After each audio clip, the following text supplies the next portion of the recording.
Hi, everyone, and thanks so much for joining us today about closed captioning and broadcasting. I'm so happy you all could join, and I hope you're all staying safe and healthy out there. My name is Regina Valenskaya, and I'm the Marketing Content Specialist here at EEG. I'll be your moderator today. With me on this webinar is Bill McLaughlin, the VP of Product Development. Bill has led a lot of EEG webinars in the past, as well as deliver talks about the advancements in closed captioning and the broadcasting industry in general. For today's webinar, Bill will be walking us through who we are and what EEG does, the EEG solutions built for broadcasting, and the latest products and features. If you have any questions today about any topics that Bill mentions, feel free to pop those questions into the Q&A tool at the bottom of the Zoom window. We'll try to answer as many questions as possible at the end of the webinar. And I think that about covers it. So I'm now going to welcome Bill to kick off the webinar, Best Practices for Closed Captioning and Broadcasting. Bill, over to you. Thanks a lot.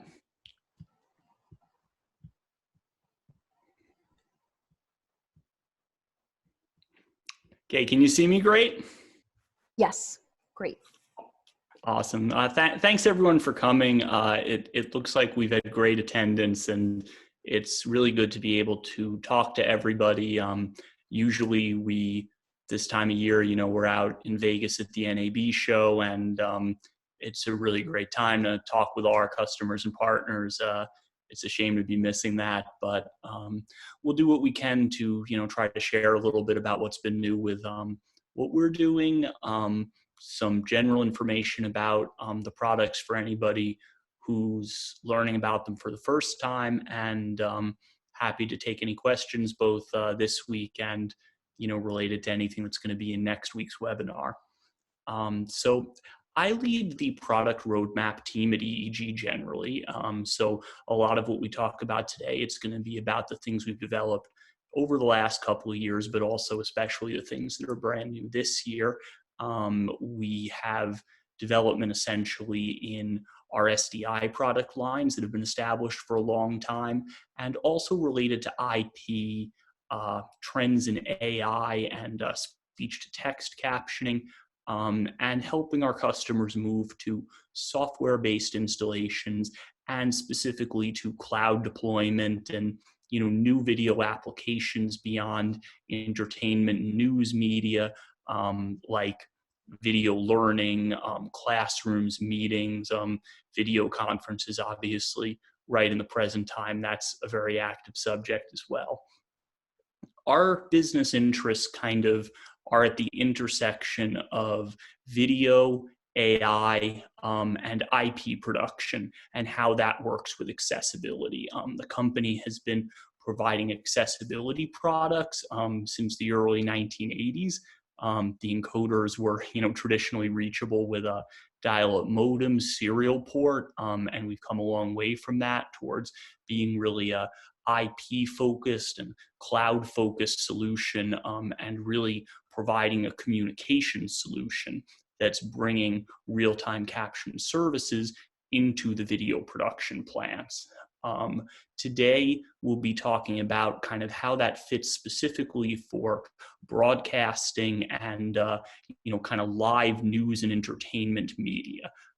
Whereas the next week's webinar is going to be more about, more private communications in terms of educational communication, corporate communication, municipalities and government. But so today we're really talking mostly about the broadcasting field.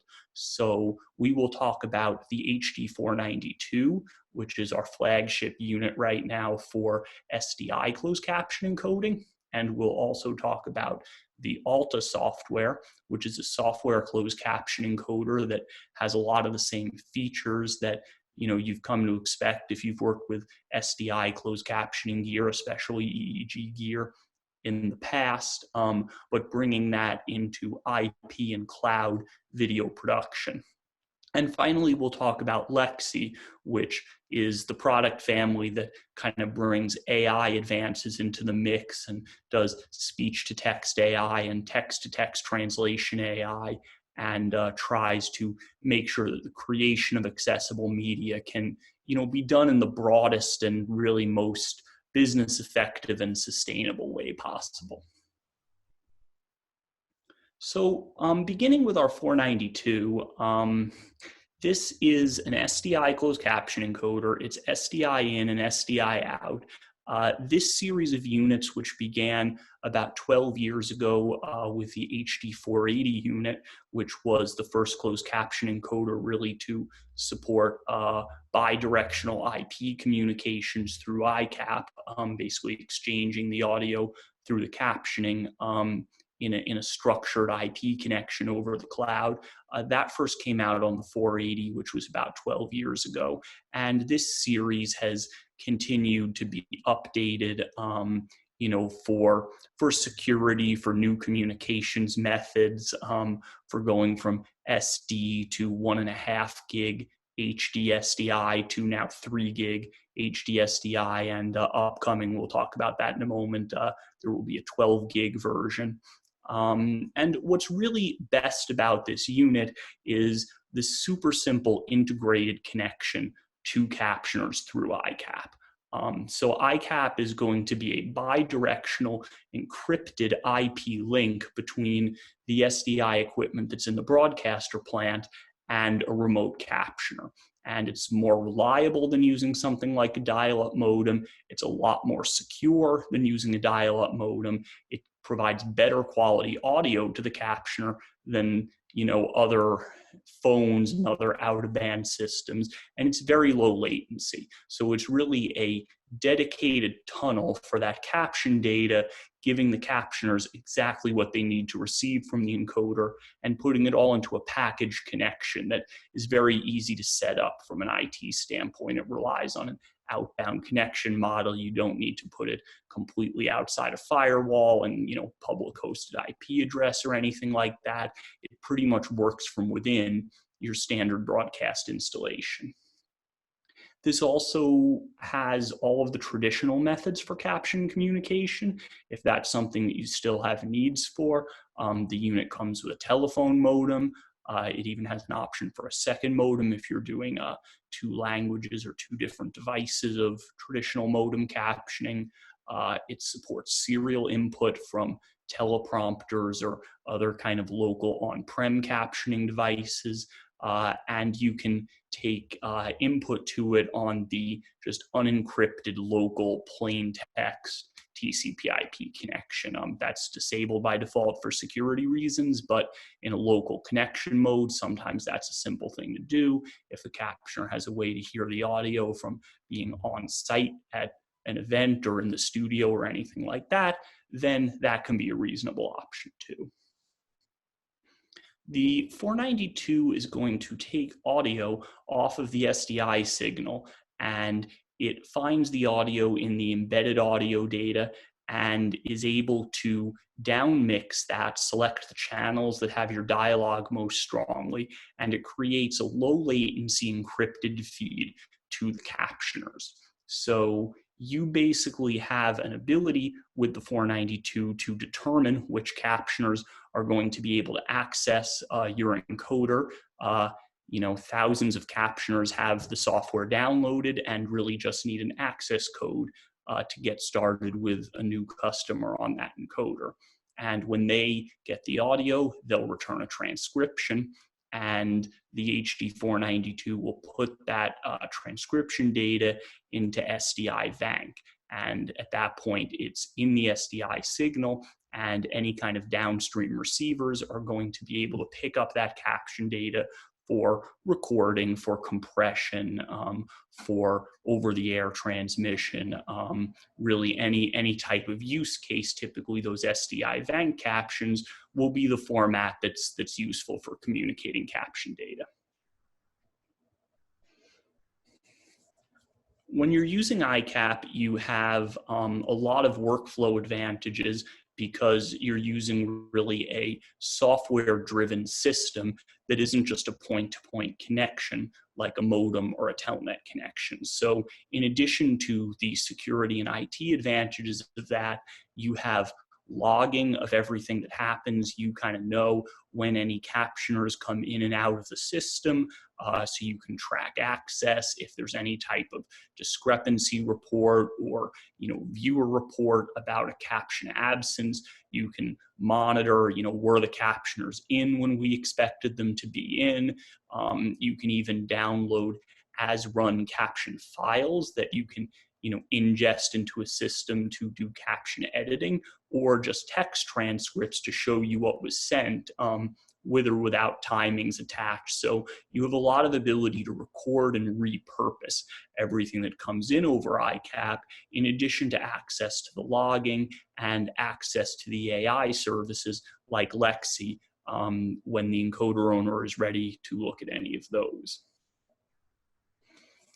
The 492 hardware itself, the 492 is the one rack unit version, and that includes 2 main video outputs and an additional decoder output.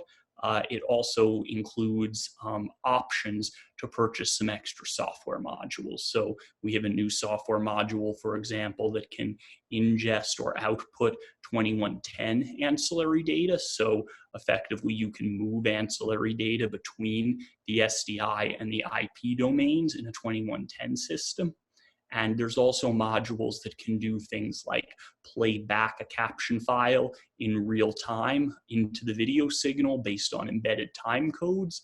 And there's modules, the CC match module, for example, can take your video and change the unit from its default video delay, which is very small, less than a line of video, to a larger delay. It has a buffer to go out to about 8 seconds of delay, and you can use that for situations, especially when the video isn't airing completely live, to create real-time captions that are matched completely with the video and the audio track of the media.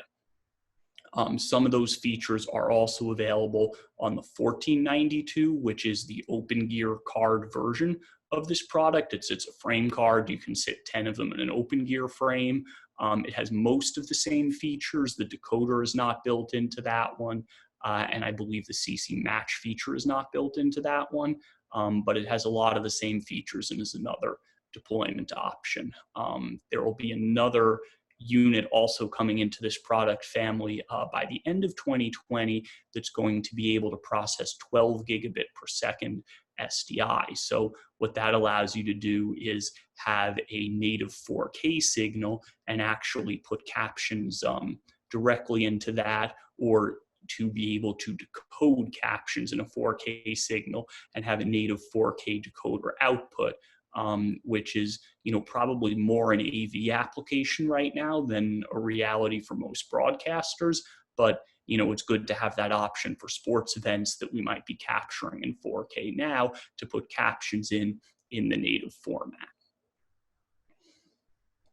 So one of the reasons that the 12 gigabit per second SDI unit maybe isn't what's happening at a lot of broadcasting is of course because of the IP transition that's happening in broadcasting. So we've been working for a number of years in the Alta product family on technologies that bring the closed captioning features that are familiar from the SDI world into IP video production, whether that's working on-prem in a studio facility or in the cloud. And our Alta system works either in MPEG transport streams or in 2110. So we're going to cover both of those and kind of talk about how these products can help you kind of take captioning workflow that is familiar from past practice over all the years that live captioning's been pretty much completely required in North America on TV, and bring that into the IP production space. So the Alta Encoder, it's software. It can deploy either on a on a physical rack mount server, or as a virtual machine, or as a cloud virtual machine, something like an Amazon EC2. And regardless of which of these deployment options are in, it's basically, the way to think of it is just a software version of a unit like the 492. So it's going to take, a video and audio signal in most cases. It's going to take those in. It's going to put a caption signal out, and we have a lot of different formats for that. And the communication with caption services over ICAP is going to be basically the same, regardless of which format you're using. And that's a big advantage, because it means that your caption service provider, who's maybe working remotely, probably is not really cued into the video production realities in the studio facility, is really able to just do exactly the same workflow with exactly the same software, even when effectively everything at the studio facility is being overhauled. So we think that that's a really big advantage that we can offer to our customers with this transition, and basically transitioning from SDI workflow to IP workflow, or having side-by-side deployments of SDI and IP workflow for, maybe different channels that are part of the same family. That kind of thing is all supported very, very cleanly with ICAP, because the encoder is a virtualized module anyway from the point of view of the captioner. They get the audio back and they return the captions through a fixed interface. So to look at how that works with the MPEG transport stream, you'll see that that kind of picture in the center with Alta, that shows the basic channel controller. And you can control a number of channels through one Alta server. For each one of those channels, you're going to have an input stream, which in this case is going to be an MPEG transport stream, and the video and the audio can be in quite a few formats. But it's going to be a transport stream, so it has, an embedded PCR clock. The timing is all in one stream. The video, the audio, everything else is in one IP stream. And we're able to take the audio out of that stream, apply a set of mix parameters that you set up for each channel to say where the dialogue is in the audio mix. And we'll encrypt that. We'll mix that down for the captioner, encrypt it, and put it in a low latency feed back to the captioners over ICAP. And the captioners use the same software that they would use for any other ICAP equipment. They return transcriptions, and the transcriptions that are returned are going to go out into an IP output stream.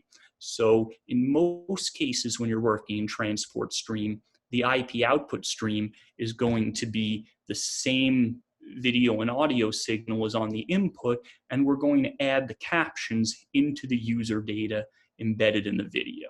So it's very analogous to the SDI workflow, where the whole package flows through the caption encoder with only captions modified or added.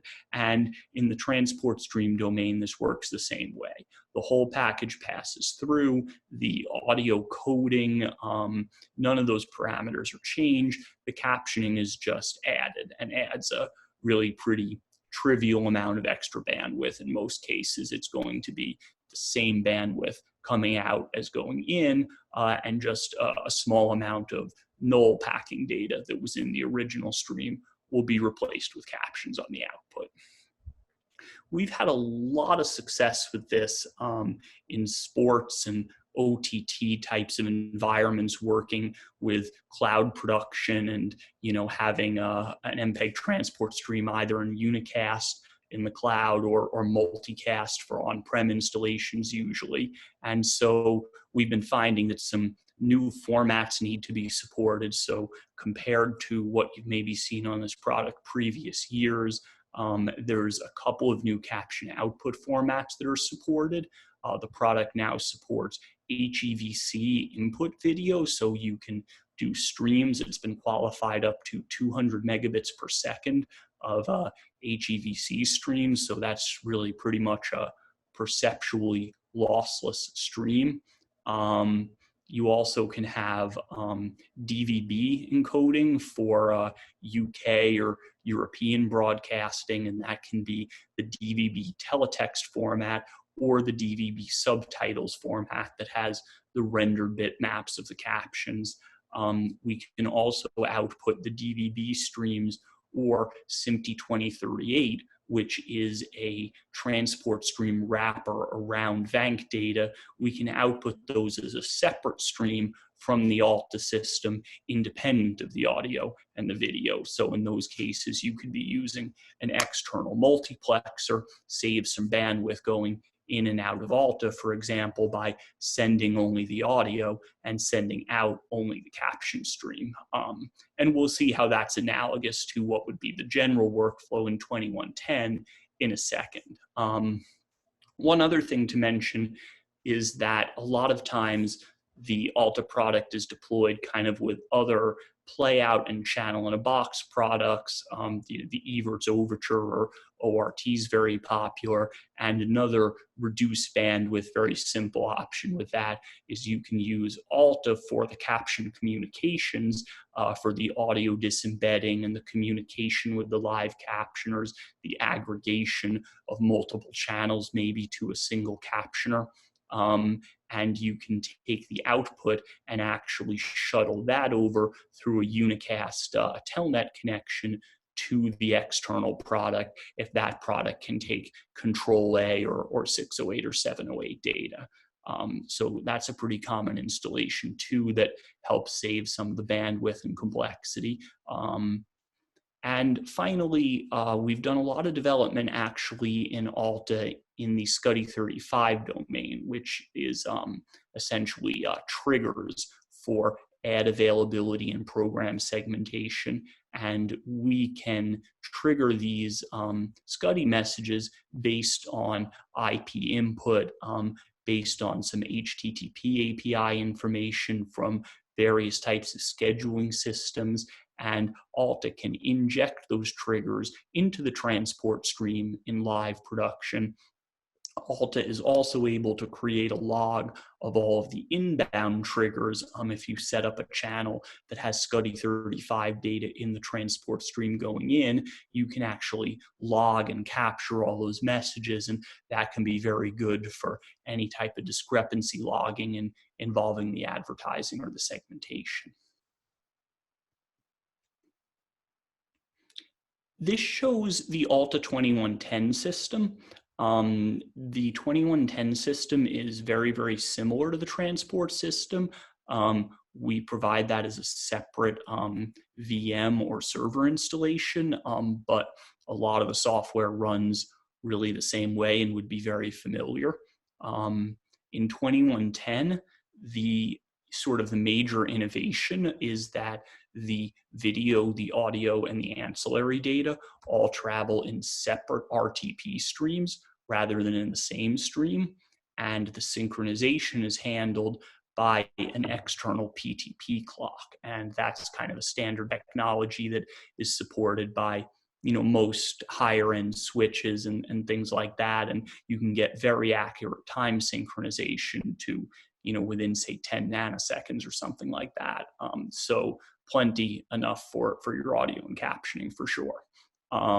Basically with the Alta system, typically you're going to feed in only the 211030 audio stream and save the bandwidth then of feeding the full uncompressed video in the 2110-20 standard. And feeding the audio into the system and basically your ICAP output captions are going to come out in the 2110-40 standard, which is a ancillary data standard. And at that point, you can marry those later on as needed based on the PTP timestamps, back to audio and video signals that are being processed separately in the facility. Because you have a lot of bandwidth savings from routing only the audio and the ancillary data in 2110, it's interesting to think about the density that's possible with that. We can provide on a one rack unit server 10 to 20 channels of the Alta 2110 solution basically using the same power, the same rack space that it would take you to do a single channel of SDI closed caption encoding. So I think that generally this helps captioning kind of scale down in terms of deployment costs and complexity in a lot the same way that in a successful 2110 system, a lot of all the other functions can be kind of greatly abbreviated, how much resources you need to use to actually accomplish that. We have each channel in Alta, especially important when you have the 10 or 20 channels actually running at once, is separately configurable, and that happens both through our local API and our local web interface, which is what you're seeing on the screen now. Alta is also configurable in the input and the output destinations through the NMOS APIs. So NMOS ISO4 and ISO5 provide a system where 2110 devices from all different vendors are able to register their identities to a centralized registration server, and you can create routing, again, for video, audio, and ancillary, either as a group or separately between the different devices that are in the 2110 chain. And they'll all register, they'll all report, and they'll exchange SDP files, which have the characteristics of the media, so that they can talk to each other smoothly. And we've participated in all three of the recent JTNM tested events, which have been prior to the NAB shows and prior to the IBC show last year, to qualify the Alta solution for 2110 and PTP compatibility and NMOS compatibility, and now 2022-7 redundancy, meaning the use of two separate networks to send and receive streams in a lossless way. We've qualified that with pretty much all of the other major vendors in this area. I think there's about 100 different vendors that have participated in the testing program, including a round that we just did virtually in March last month. So there's been a lot of progress in that, and I think even though overall industry-wide the 2110 product cycle is pretty early, hopefully that's going to pay off the work that we've done there to kind of make this a smoother deployment than some technologies, to have a lot of different vendors that need to work together to build a full broadcast plant kind of working on the same page. So we'll pivot to our last section, and we're going to talk a little bit more about the AI services that we deliver to these caption encoders. Traditionally, live captioning has been powered by human stenographers, and people using what's called voice writers, sometimes people who are using a human-assisted speech-to-text engine, and these people do an incredible job.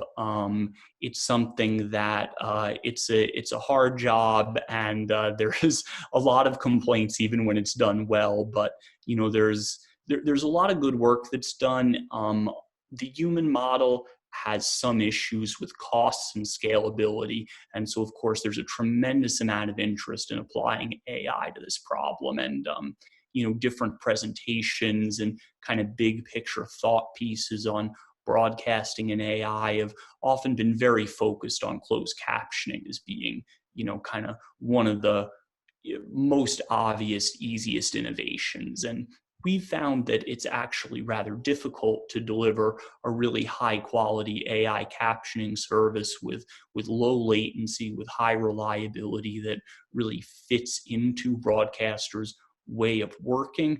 But it is something that we've been doing with Lexi for about 3 years now. And we have in the hundreds of customers relying on us to kind of keep that going, and mostly very satisfied. So we'll take you through what we've been working on and look at how that's shaping up both now and looking into the future. So Lexi, we currently focus on the three languages that are mandated for broadcasting, at least in some areas in North America, which is English, Spanish, and French. And the Lexi service can deliver word accuracy of 90% or more in a delay of 5 seconds or less. If you look at what, for example, USFCC asks you to do for captioning, they look at word accuracy, they look at delay, they look at an issue called completeness, which basically entails whether the program is covered from beginning to end, whether the all the segments are covered, also whether the service is consistent, whether it comes on time and doesn't leave until the end. So this is something that scheduled computer technologies obviously do pretty well. There's also a positioning aspect, and we'll talk in a couple of slides about how we've been looking at AI for that aspect as well. The Lexi service is delivered as a software on the service. So it's hourly paid as a broad estimate because people pay a lot of different amounts. The hourly cost is probably about 10 to 20% of what you would pay for a traditional human-powered service. The captions in Lexi, it's a hosted service and it travels through ICAP. So if you have captioning already happening with any equipment that uses ICAP, whether that's an SDI encoder, Alta, any third-party integrations we've worked on, for example, the Imagine Versio or with iStream Planet, basically any of those things, you can deliver the Lexi captions to it without any new hardware and without any real new IT work or different configuration. You really just have to authorize Lexi as one of your providers for captioning. And since it's coming through the same tunnel and the same systems, it's very easy to use Lexi interchangeably with existing methods like having Lexi caption off hours in times when, previously only prompter captioning was available, or having Lexi available as a backup, or in cases where, a human caption service isn't able to service your request in time, anything like that. So it's definitely part of what's in mind with the Lexi service to make this something that, could be used as a total captioning solution, but also is very well suited to being used as a partial captioning solution along with existing methodologies. Mentioning briefly a brand new product this year that we're going to go into a little bit more in next week's webinar, but might also be of interest in a broadcasting context. We have recently released a Lexi Local product, and Lexi Local is a basic speech-to-text captioning product that operates on-prem. And so essentially, we ship you the server as shown in the picture. It's a one rack unit item that kind of has the same types of basic input features as a regular caption encoder, but you can connect other caption encoders to this product, and it acts as a server for speech-to-text services that's completely local. And so while this has, it's a little bit less business as usual in terms of connecting out through ICAP and things like that. A really big advantage of this for some organizations is that you have complete internal control over your data flow, and you're not uplinking it to cloud services that is not always appropriate for situations with data that may be corporate proprietary, may be classified, may be medically sensitive, or any other type of category of essentially protected data that might have special restrictions or a complete disallowance on sharing it out to a vendor through the cloud. So the Lexi Local system is something that EEG or no other partner vendor actually has access to the data through this. So it provides you with kind of a high security option, at the cost of needing to really host it, in your own rack as opposed to having it be a software as a service type of package. So we'll talk about that a little more next week if you're interested, or we can talk some more on the questions. The rest of what we'll talk about with Lexi are features that are, mostly being evolved in our main cloud product. And we'll talk about 3 main AI features that kind of move beyond the core of speech to text and look at other ways to enhance the service to provide, better accessibility and kind of go out of that box of just transcription to provide something more with AI to broadcast. So our topic model feature is the first one of these. And in real basic English, what the topic model does is it simply provides a way for you to upload custom vocabulary into your speech to text model. So that's going to mean that you can teach it new words that it might not know. You can teach it how to say the names using a phonetic pronunciation of jargon and things like that are not kind of going to be commonly known on a dictionary. And you can increase the emphasis of things on a certain topic, like hockey is shown in the picture, and it's an example of, there may be a lot of words that are found in a dictionary but are going to be much more common in this context. So you can emphasize that by providing articles, and we read from text files, we read from Word document files, we'll really can crawl and read from a website and pick up news articles and try to pick up as much information as we can through text analysis of what's going to be useful to add into your speech to text model. You can also feed it from a teleprompting system using the MOS protocol, and that integrates with iNews, it integrates with ENPS and a couple of other products in that area. Finally, we have a feature in topic models of EEG-based models. And what that provides is a system where essentially your learning structure into Lexi is a 2-tiered structure, where it begins with a model that we updated EEG to have most updated news events and things like that. And then also you add your own custom vocabulary on top of that. And as we produce updates, they get added to your updates, and the two are hopefully synergized together.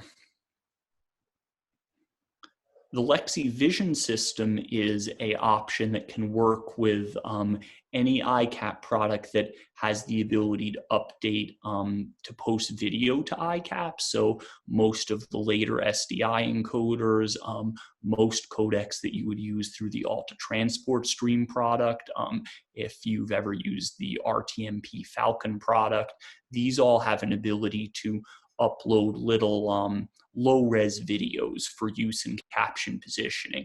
And if you enable that on the encoding product and you ask for the Lexi Vision feature, then instead of having to choose a completely static caption position, actually Lexi Vision will analyze the graphics and it will try to place the captions on the screen so that they don't go over any of the text crawls, they don't go over any of the logos, they avoid faces of the speakers on the screen, which can actually be a very important accessibility issue for people who understand partially through lip reading.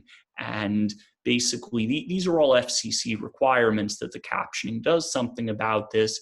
And in a lot of status quo implementations, this is sort of handled just by trying to have a fixed rule.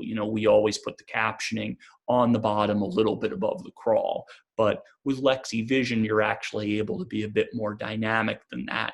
And, the captions aren't going to bounce around all the time, but they actually move in response to what's happening on the screen. And so they don't require you to kind of have the same rules for a program inflexibly and all the time. Finally, ICAP Translate is a kind of supplementary service to Lexi that provides secondary language captioning. And so ICAP Translate works in the text-to-text domain. It is in the cloud and delivered over ICAP and controlled the same way as Lexi is. But what it will do is it will take your primary language captions, and those can be from any source. They can be from a live source, or they can be something that's pre-recorded, and on a phrase-by-phrase basis, machine translation is used to provide a second, or even in some cases a third language of captions that's actually based on a translation from the first language. If the first language of captions has very good accuracy, the translations will generally have very good accuracy too. The text-to-text process is actually generally more accurate than an initial speech-to-text process.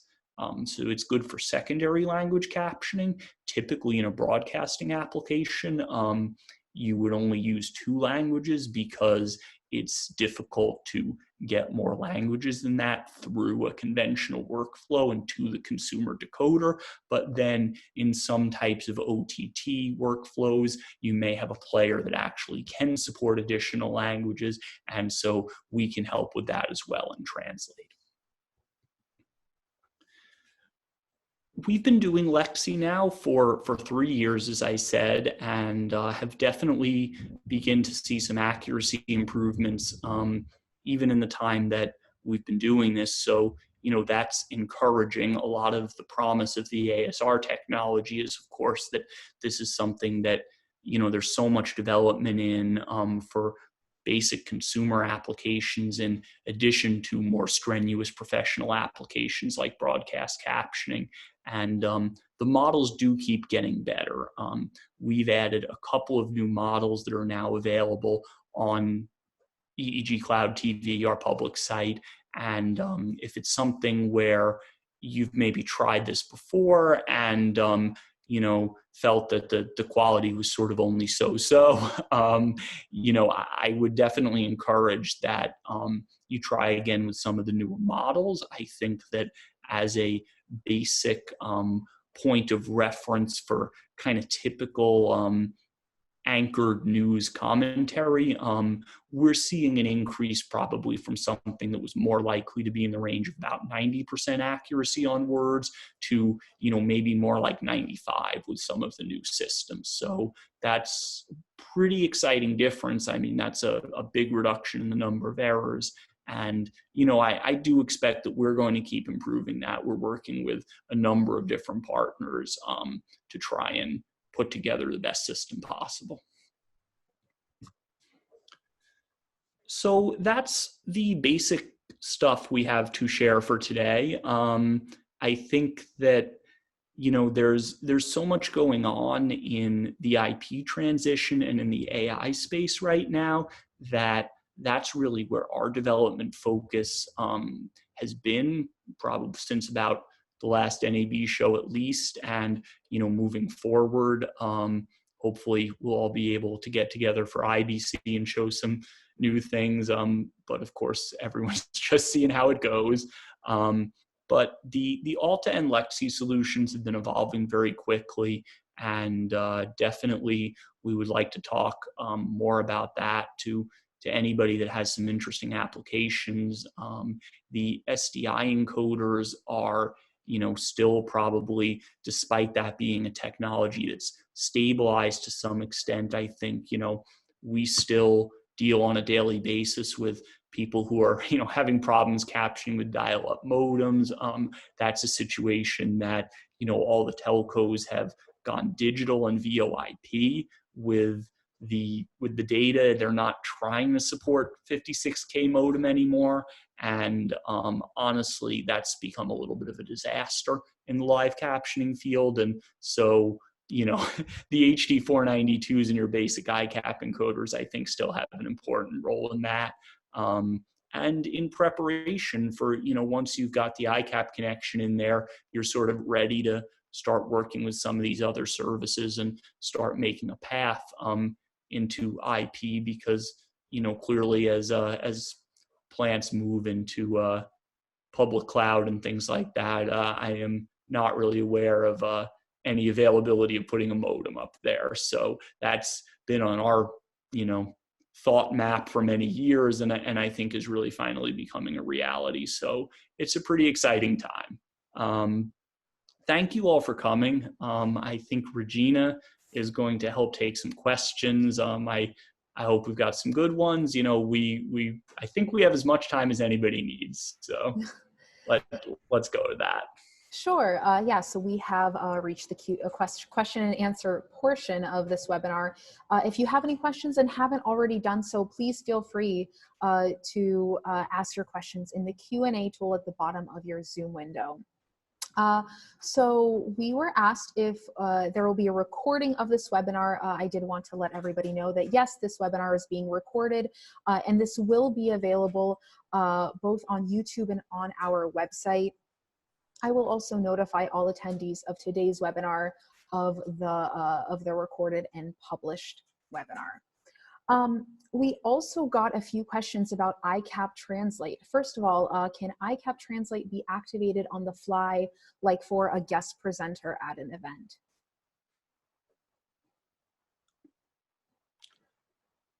Well, I mean, you can activate ICAP Translate on the fly. What I would be concerned about from hearing that question is that, ICAP Translate is going to take the captions that exist in the first language caption track and is going to create a translation in a separate second language text track. So I would be concerned that in some applications, that's not exactly the tool for the job or what's required, because, for example, if you had speakers who were speaking in English and in Spanish, and they were, one speaker was going to be English and one speaker was going to be Spanish, and what you wanted to get out of the process was to have a single caption track that was all in English. Unfortunately, that's not really the application that Translate is addressing, because what Translate would do for you is if you had, say, an event where all the speaking was in English, but you wanted to have a caption track that had the whole event in Spanish, then you could have an English track and a Spanish track on the captions. But it doesn't actually, Translate relies on having a first caption track that is in a certain language first. So I'm not sure that for that case of a mixed event, that would definitely work. It kind of seems like more what you would need is, let's say you were using Lexi for captioning, you would need to switch between a Lexi job with English setting and a Lexi job with Spanish setting, then those would be a single caption track with two different languages, just like in your audio track, you had a single track with two different languages. So it could get complicated. It really depends on what the desired end product is. But I know that's an interesting case, and some of that language detection is actually a technology that we've been looking into a bit, and I think would help a lot of people in the live event space. Right. And then with ICAP Translate, are there any additional, are there any plans for additional language support? Yeah, so currently we support about, I think about 8 languages, and we support the ones that basically the 608, 708 standard supports. A very similar set of languages that's not completely overlapping, but very similar, is supported in teletext, which is kind of the other most common standard for different downstream products to support. We get a lot of questions about wanting to support Translate into some, especially Asian languages that don't use the same character sets at all. And one of the major problems with that is that downstream products that play the captions back often don't have a clear way for you to actually send captions in those languages. So we've done some work in real-time captioning in Chinese, in Korean, in Japanese, but typically those systems really only work when you're using kind of an overall workflow that supports those characters. Unfortunately, when you use a lot of sort of off-the-shelf software that's common, you'll actually find that your streaming players don't really have support for live captions in those other languages. So it's kind of an industry-wide issue, and we do what we can, but I would say we could support those through Translate, when we have customers that have an ability to actually ingest the data and show it to people end to end. We had a couple questions asking about the Falcon product. So next Tuesday, we have another webinar at the same time. It's going to be at 2 p.m. Eastern, 11 a.m. Pacific. We'll be talking about AV live events and online communications. There will be a link to sign up for this webinar going out to all attendees for this one, but we will be talking about Falcon in much more detail next Tuesday. Okay, I don't mind answering a question about Falcon if there's a question about Falcon. So it was more about if we were going to discuss the Falcon product, and if not, when it will be discussed. Oh, yeah, okay. So, right. I mean, so the Falcon product is a cloud-hosted captioning encoder that is RTMP in and RTMP out. The reason that's kind of being put off to the next webinar is that most typically we find that product is being used in educational contexts, in municipal communications context, in corporate communications context. So really our next webinar next week is going to be more AV focused, because typically then you're talking about an RTMP stream that's maybe in the range of 5 to 10 megabits per second. So that kind of differentiates this from the Alta product, which is typically either on-prem or in kind of a cloud VPC, something like that, and might be delivering, more like mezzanine compressed video that's could be something like 10 times that rate. So that's why those are sort of two different product families, and we're addressing them as the two webinars. But there's some crossover, definitely.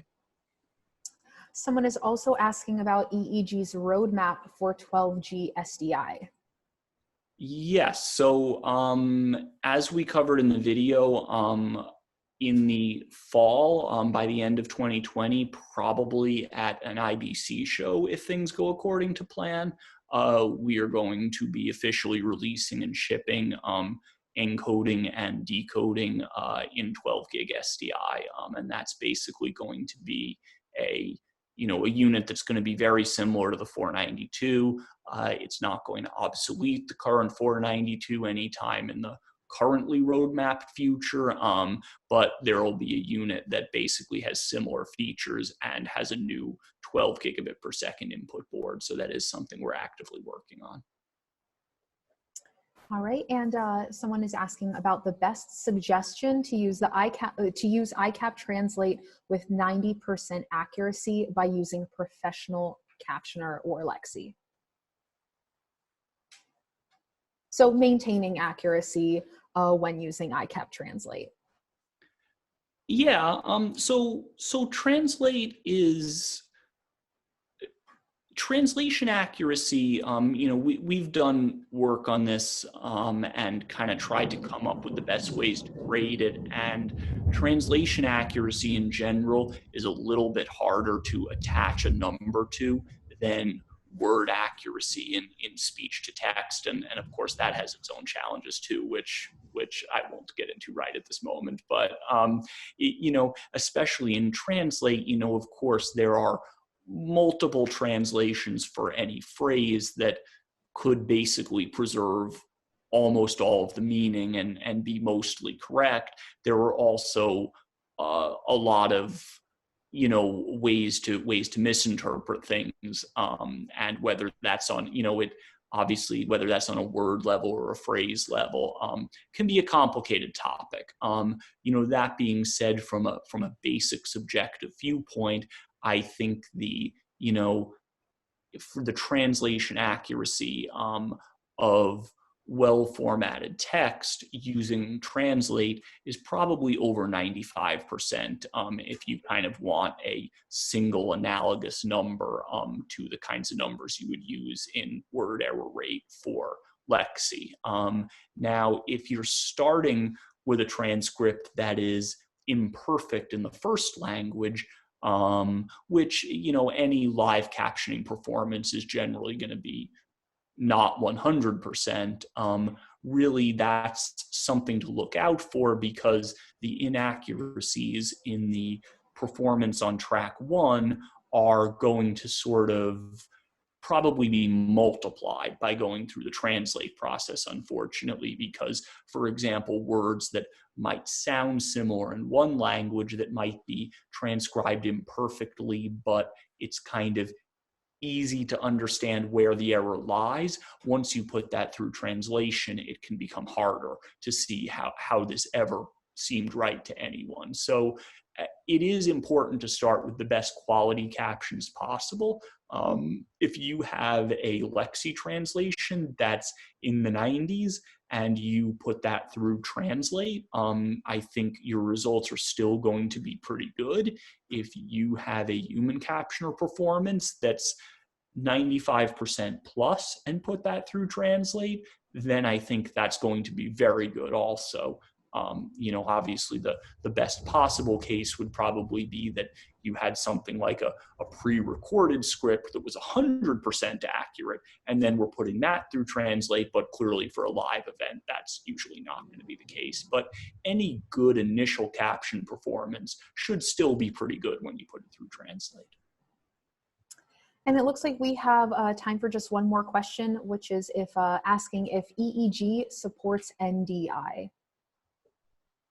EEG does not currently support NDI. That is something we're sort of interested in, especially for the AV space. NDI doesn't support closed captions. For anybody that's not familiar, NDI is a IP video standard that basically shares compressed video and is designed to be used over a more, let's say, a more like typical office network than the kind of managed media network that the 2110 standard envisions. And NDI actually doesn't support closed captions technically, but what you can do with NDI is essentially send graphics overlays that can be composited with other graphics overlays sent over NDI.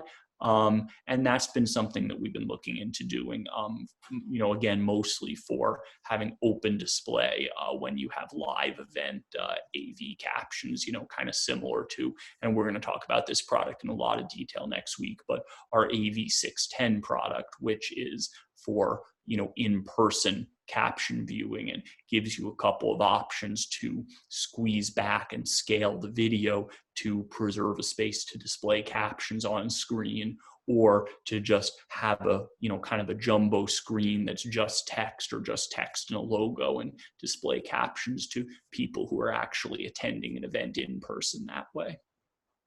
All right. Well, thank you everybody for all of your questions. And thank you for joining us today for best practices for broadcasting and closed captioning. Take care, and I will reach out to everybody with the recorded webinar and with updates about next week's webinar and how to sign up for a one-on-one meeting. Thank you. Thank you.